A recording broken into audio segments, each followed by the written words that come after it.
मंगेश को जो चीज पसंद आ जाती है तो वो उसे छीन के भी ले सकता है। जब ये बात समझ में आ जाए तो ये कुल्हाड़ी ले जाना।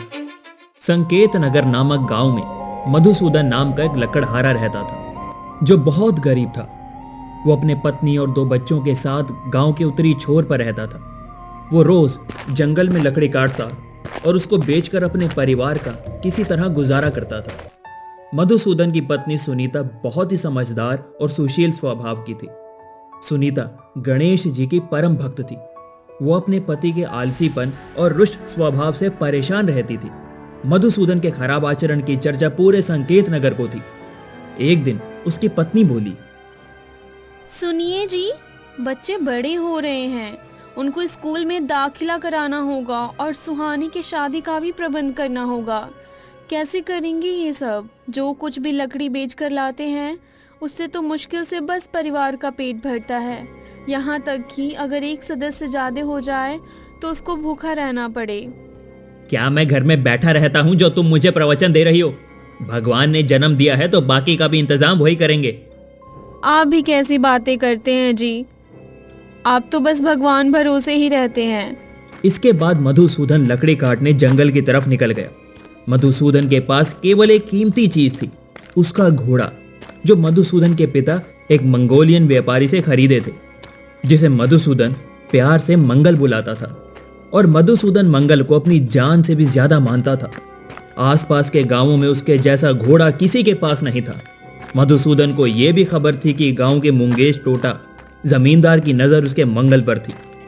जब शाम को मधुसूदन घर आया तब उसके बेटे ने कहा, पिताजी, हमारे घर कोई मेहमान क्यों नहीं आता? मधुसूदन समझ गया कि उसका बेटा अकेले खेल खेल के बोर हो गया है। तब उसने गुस्से में कहा, मेहमान भगवान का रूप होता है और मेरे पास भगवान को खिलाने भर की औकात नहीं है। इसीलिए कोई आता दिखे तो घर के अंदर चले जाना और बोल देना कि मैं घर पर नहीं हूं। अगले दिन मधुसूदन जंगल को निकल रहा होता है। तब एक साधु उसके द्वार पर आते हैं। साधु पैदल यात्रा करते करते थक चुके थे, जिसके कारण उनको बहुत प्यास लगी थी। उत्तरी छोर पर घर बहुत कम थे, इसीलिए वो मधुसूदन के घर पर पानी की इच्छा से आए थे। साधु महाराज उत्तर पूर्व में स्थित कैलाशपुरी के भ्रमण पर निकले थे। आप काफी थक गए होंगे, कृपया करके भोजन ग्रहण कर लीजिए। 3 दिनों से लगातार चलने से साधु को बहुत भूख लगी थी और कृतज्ञता के भाव से सुनीता के आग्रह को टाल न सका। जब यह बात मधुसूदन को पता चली तो वो बहुत क्रोधित हुआ और बोला, ज्यादा दानी बनने की जरूरत नहीं है। उसके क्रोध से सुनीता बहुत चिंतित हुई और बोली, अगर किसान एक मुट्ठी अनाज खेत में बोएगा नहीं तो 1 कुंटल अनाज काटेगा कैसे? देने से घटता तो सभी दाने भीख मांगते। और तो और घर आए दुष्ट व्यक्ति का भी इतना अनादर नहीं किया जाता। ये तो फिर भी साधु महात्मा है। मैं अपने हिस्से का भोजन साधु जी को दे देती हूँ। वैसे भी आज मेरा गणेश भगवान का उपवास है। ये सुन के मधुसूदन बोला, अरे उपवास हो तो आज पेट भर के भोजन मैं ही कर लेता। कैसी कैसी बातें करते हैं आप? दरवाजे पर आया मेहमान देव समान होता है। भोजन के उपरांत साधु जी ने अपने झोले में से एक मोदक लड्डू निकालकर सुनीता के बेटे को दिया। सुनीता ने साधु जी के आराम का प्रबंध किया। ये सब देख मधुसूदन बड़बड़ाते हुए जंगल की तरफ निकल गया। रास्ते में मधुसूदन को गांव का जमींदार मुंगेश टोटा मिल गया। मुंगेश टोटा बहुत ही घमंडी और दुष्ट प्रवृत्ति का आदमी था। पूरे गांव में उसके मुंह कोई नहीं लगता था। यहां तक कि मधुसूदन भी खौफ खाता था। अरे मधुसूदन भाई, आज बहुत देर से जंगल जा रहे हो, अब जाने का क्या फायदा? बाकी लकड़हारे तो सुबह से ही लकड़ियां काट रहे हैं। अब तक तो सूखी लकड़ियां बाजार में बिक भी गई होंगी। हाँ जमींदार साहब, थोड़ा लेट तो हो गया। अब जो भी मिलेगा उससे ही काम चला लूंगा। ये तो मंगल है ना? काफी सुना था इसके बारे में, आज जाकर दर्शन हुए। मधुसूदन भाई, भला इतने आकर्षक घोड़े पर कोई लकड़ी ढोता है क्या? बैलगाड़ी क्यों नहीं ले लेते? पर मेरे पास इतने पैसे नहीं हैं कि मैं बैलगाड़ी ले सकूं। उसकी चिंता तुम क्यों करते हो? मधुसूदन आश्चर्यचकित सा हो गया। मधुसूदन भाई, ये घोड़ा मुझे बेच दो और बदले में मैं तुम्हें एक बैलगाड़ी और अच्छा खासा धन भी दूंगा, जिससे तुम बच्चों की पढ़ाई और शादी भी कर सकोगे। मधुसूदन तुरंत अपने अंदाज में बोला, मैं ये घोड़ा किसी कीमत पर नहीं बेचूंगा। ये मेरे परिवार का सदस्य है। ये मेरे पिताजी की आखिरी निशानी है। ये सुनते ही मुंगेश अपना असली रंग दिखाते हुए मधुसूदन के हाथ से उसकी कुल्हाड़ी छीन लेता है और बोलता है, लगता है तुम्हें बात समझ नहीं आई, और धक्का दे देता है। भलाई का तो जमाना ही नहीं रहा। सीधी तरह ये घोड़ा मुझे बेच दो, नहीं तो मुंगेश को जो चीज पसंद आ जाती है तो वो उसे छीन के भी ले सकता है, याद रखना। और कुल्हाड़ी छीन कर बोला, जब ये बात समझ में आ जाए तो ये कुल्हाड़ी ले जाना। पत्नी ने जल्दी आने का कारण पूछा तो मधुसूदन ने सारी घटना पत्नी को बताई। सुनीता ये सुनकर बहुत डर गई और उदास हो गई। सुनीता मुंगेश टोटा के बारे में गांव की औरतों से सुना था, जिसे गांव वाले आपस में कलूटा कहकर संबोधित करते थे। साधु निकल ही रहे थे इस घटना को सुनकर। वो ठहर गए और मधुसूदन के परिवार के लिए काफी चिंतित हो गए, क्योंकि मधुसूदन की पत्नी ने साधु की खूब खातिर भाव की थी और अपने हिस्से का भोजन दिया था। साधु जी ने ध्यान लगाया और पूछा कि हे माते, ये सुनीता इतने सरल स्वभाव की है, लोगों से मधुर व्यवहार करती है, फिर भी सारे दुख इसके हिस्से में क्यों है?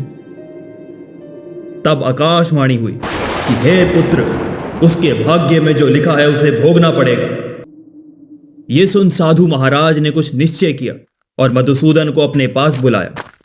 कुछ मंत्र उच्चारण के उपरांत एक चमकती कुल्हाड़ी मधुसूदन को दी, जिसको देखकर मधुसूदन आश्चर्यचकित हो गया और उसे विश्वास हो गया कि ये कोई ऐसे वैसे साधु नहीं है, ये तो साक्षात कोई देवता हैं। मधुसूदन, इस कुल्हाड़ी से तुम कम परिश्रम से ज्यादा लकड़ी काट सकते हो, और तो और मुश्किल के समय में यह कुल्हाड़ी तुम्हारे आदेशों का पालन भी करेगी। अगले दिन मधुसूदन के मन में लालच आ गया और शक्ति आते ही उसके अंदर का व्यक्तित्व बाहर आने लगा, जिसका जो स्वभाव होता है वो उपदेशों से नहीं छूटता। मधुसूदन ने जंगल में दूसरे लकड़हारों के हिस्से की भी लकड़ियां कुल्हाड़ी की शक्ति का प्रयोग करते हुए काट लिया, जिससे सभी लकड़हारे बहुत क्रोधित हुए और पंचायत में दंड दिलाने के लिए गए। आज जब मुंगेश टोटा रास्ते में मिला तो मधुसूदन बोला, मुंगेश भाई, घोड़ा चाहिए क्या? मुंगेश कुछ कहता उससे पहले उसने जादुई कुल्हाड़ी को आदेश दिया और कुल्हाड़ी ने आदेश अनुसार मुंगेश के पैर पर जा गिरी और मुंगेश का पैर कट गया। तभी साधु जी के लिए एक आकाशवाणी हुई, हे पुत्र, तुमने ब्रह्मा जी के लिखे के विपरीत शक्ति दी है, इसका प्रायश्चित भी तुम्हें ही करना होगा, अन्यथा इसके परिणाम भयंकर हो सकते हैं। तब शाम को मधुसूदन घर पहुंचा, जहां पर साधु महाराज ध्यान लगाए हुए थे, जिसको भंग करते हुए वो बोला, आपके झोले में बहुत चमत्कारी चीजें भरी हैं, ये मुझे क्यों नहीं देते महाराज? ये सुनकर साधु महाराज को समझते देर नहीं लगी कि भविष्यवाणी मधुसूदन के गलत कार्य के कारण हुई है। ये कुल्हाड़ी की शक्तियों का गलत प्रयोग कर रहा है। अचानक मिले शक्ति का प्रयोग शिक्षित आदमी ही कर सकता है। आज ये विश्वास पात्र तो है, लेकिन ये व्यवहार रहा तो ये विश्वासघाती भी हो सकता है। एक दिन मुझे ही नहीं, शक्ति के सदुपयोग के लिए इसको शिक्षा देना भी जरूरी है। अगले दिन सुबह जब मधुसूदन कल की भांति फिर लकड़ियां काटने जाता है तो कुल्हाड़ी से लकड़ियां नहीं कटती। तब मधुसूदन कुल्हाड़ी को पत्थर पर रगड़ता है, लेकिन कोई फायदा नहीं हुआ, जिसको देखकर लकड़हारे हंसने लगे। तब मुंगेश को एहसास हुआ कि उसकी जो धमक गांव में बनी हुई थी वो खत्म हो चुकी है। मुंगेश टोटा को इसकी भनक लग चुकी थी, वो उसे कहीं ना कहीं ढूंढ रहा था। हे भगवान! इसके बाद मधुसूदन सीधे साधु जी के पास गया। रात्रि में ही साधु जी ने मंत्र उच्चारण करके जादुई कुल्हाड़ी की शक्ति को कम कर दिया था। मधुसूदन ने जब शक्ति को वापस करने को कहा तो साधु जी बोले, मधुसूदन, इसकी जादुई शक्ति को बरकरार करने के लिए प्रयोग करने वाले को 101 कहानियां सुननी पड़ती हैं और शक्ति को हमेशा बनाने के लिए परीक्षा उत्तीर्ण करनी पड़ती है। आप मुझे जल्दी से 101 कहानियां सुना दीजिए, जिससे मैं फिर ज्यादा लकड़ी काट पाऊं।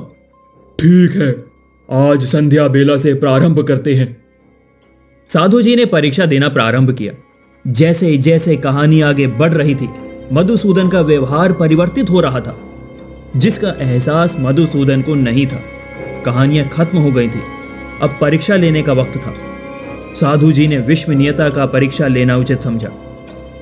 तुम आज लकड़ी बेचने जाना तो लकड़ी के साथ साथ घोड़े को भी बेच देना। मधुसूदन अवाक रह गया और सोचा कि साधु जी मुझे दंड देने की सोच रहे हैं। तभी मधुसूदन ने कहा, ये कैसी परीक्षा है महाराज? ये बात मधुसूदन ने अपनी पत्नी को बताई। ये क्या किया आपने? बिना परीक्षा के जादुई शक्तियां को वापस लाना संभव नहीं है। साधु महाराज जो कर रहे हैं वो आपकी भलाई के लिए कर रहे हैं। कोई प्रभाव ना पड़ता देखकर सुनीता ने बात को घुमाया और बोली, जब से साधु महाराज हमारे यहाँ पधारे हैं तब से हम भूखा नहीं सोते। बच्चों को मुफ्त में शिक्षा भी मिल रही है और मिठाई भी मिल जाता है। साधु जी के रहने से अभिभावक की कमी भी पूरी हो गई है। तब मधुसूदन ने बात काटते हुए कहा, मंगल घोड़ा नहीं है, परिवार का हिस्सा है। ये मेरे पिताजी की आखिरी निशानी है, तो इसको कैसे बेच सकता हूँ? आपको जो भी लगे, पर साधु जी के आगमन से परिवार की स्थिति काफी अच्छी हुई है। और तो और मेरे व्रत के समय पूजा पाठ विधि विधान से करते हैं। जिस इंसान के कारण परिवार सुखी है वो कोई बात अकारण तो नहीं कहेगा। मधुसूदन विवेकपूर्ण निर्णय लेने में सक्षम हो गया था, लेकिन साधु महाराज को एहसास हो गया था कि उनके शिक्षा का प्रभाव मधुसूदन पर नहीं पड़ रहा है और मंगल से लगाव होने के कारण ये बात मधुसूदन नहीं मानेगा। मधुसूदन अगले दिन लकड़ी काटने के बाद घोड़े को खूब दुलार और पुचकारा। वापस आते समय बहुत उदास भी था, क्योंकि उसे समझ नहीं आ रहा था कि उसके अंदर ये परिवर्तन कैसे आया। क्या यह जादुई कुल्हाड़ी के लिए है या साधु जी के प्रति विश्वसनीयता के लिए? जब साधु महाराज ने देखा कि मधुसूदन बिना मंगल के वापस आ रहा है तो मन ही मन बहुत प्रसन्न हुए। कहानियों के कारण आए व्यवहार परिवर्तन को मधुसूदन के मस्तक पर पड़ रहे थे और आत्मीयता से बोले, तुम कल फिर जंगल जाना। मधुसूदन मन में बुदबुदाया, मंगल के बिना लकड़ी ढोना बहुत मुश्किल है। मेरे अकेले जंगल जाने से क्या फायदा होगा? इससे अच्छा मुझे मुंगेश टोटा से घोड़ा के बदले में बैलगाड़ी का सौदा कर लेना चाहिए था। तो आज ये दिन देखने को तो नहीं मिलता। अगले दिन मधुसूदन जंगल जा रहा था तो साधु जी बोले, तुम मेरे द्वारा लिए परीक्षा को उत्तीर्ण कर लिया है, जाओ तुम्हारा भला होगा। ये किसका घोड़ा है? उसे भ्रम हुआ, किंतु मंगल अपने मालिक को पहचानता था। मंगल करीब आकर लाड प्यार दिखाने लगा और अपने मालिक का प्यार पाने के लिए हरकतें करने लगा। अरे अरे ये तो मेरा मंगल है। मधुसूदन बहुत खुश हुआ, जैसे किसी परीक्षा में प्रथम आ गया हो और साधु जी के बनाए रणनीति को समझ गया हो। मधुसूदन के अंदर त्याग और विश्वास का भाव आ गया था।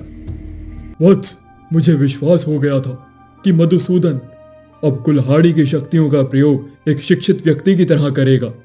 और कुल्हाड़ी में पुनः जादुई शक्तियां भरने लगा तो मधुसूदन बोला, महाराज, इसकी कोई आवश्यकता नहीं है। मेहनत और ईमानदारी से बड़ी कोई शक्ति नहीं है जिसका आनंद मुझे मिल गया है। तब जाकर साधु जी ने चैन की सांस ली और विचार किया, मेरे ठहरने का प्रयोजन सफल रहा, अब मैं निश्चित होकर जा सकूंगा। साधु जी सुनीता की तरफ देखते हुए सदा सौभाग्यवती भव का आशीर्वाद दिया। प्रत्युत्तर में सुनीता भी मन ही मन उसके पति के व्यवहार परिवर्तन हेतु आभार प्रकट करती है और समझ जाती है कि ये उसके गणेश जी के लिए रखे व्रत का परिणाम है, जो स्वयं गणेश जी साधु वेश में आकर उसके पति को सही राह दिखाएं। मधुसूदन पहले की भांति जंगल जाने लगा था। रास्ते में अगर मुंगेश टोटा मिलता था तो वो मंगल से दूरी बनाकर रखता था। उसने मधुसूदन की कुल्हाड़ी वापस करते हुए क्षमा भी मांगी। मधुसूदन अब अन्य लकड़हारों के मदद के लिए आगे रहने लगा था। मधुसूदन के इस व्यवहार परिवर्तन की चर्चा पूरे संकेत नगर को हो रही थी। आज गणेश चतुर्थी है, अब मुझे प्रस्थान करना होगा, और भी भक्तों के यहाँ जाना है। तो पूरे परिवार ने बहुत धूमधाम से विदाई दी। अगले बरस फिर आइएगा बप्पा।